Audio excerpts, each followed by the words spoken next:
For the classes where you need some reference from your old notes, this is the perfect system for you guys. It's going to be a Dutch door note-taking system. So you're going to cut your pages in half. Yep, just do it, trust me. You're going to use this top half as your reference pages and the bottom half as your daily notes for class. So this is great for classes that have information that build upon each other, like biology. So I'm going to show you an example of how you would take notes in your biology book.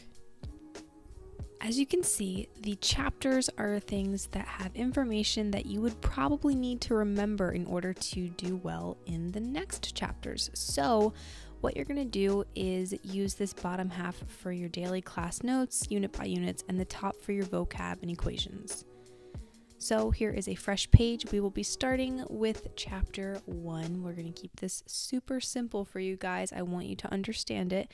So let's just say that we were learning about diversity in cells for chapter 1. So this is like when you're in class, you're taking notes on what the teacher has up on the board or in your book.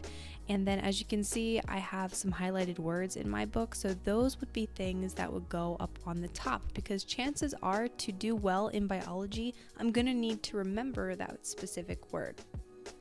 You could also take the time after class or in a study hall to do the top half of the page. That way you're making sure you get down all of the needed information on the bottom half for that day.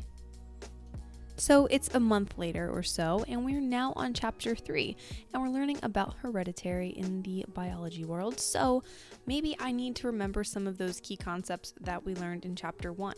So we're going to go back to that chapter 1 Dutch door page. The point of the Dutch door is that you can go back to previous information while you're staying on your current unit when you're studying.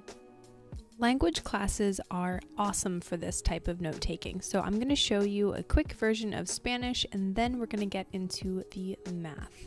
So you would just put your vocab and verbs up at the top, and then the bottom would be used again for your class notes. All right, math. I haven't had to have a math class in a very long time. So the top is going to be for equations, and the bottom is your class notes and examples.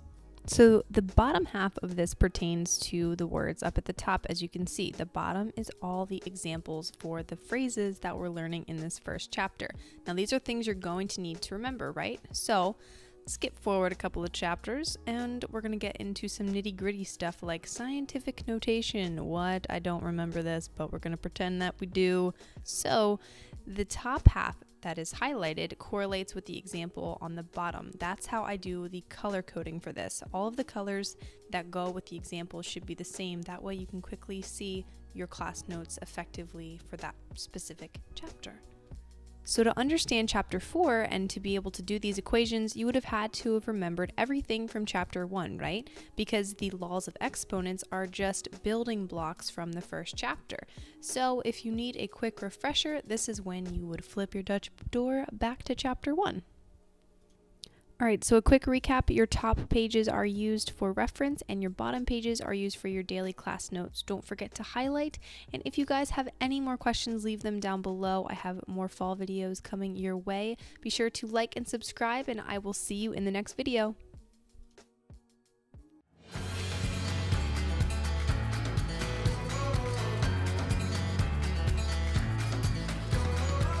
Don't wanna just survive.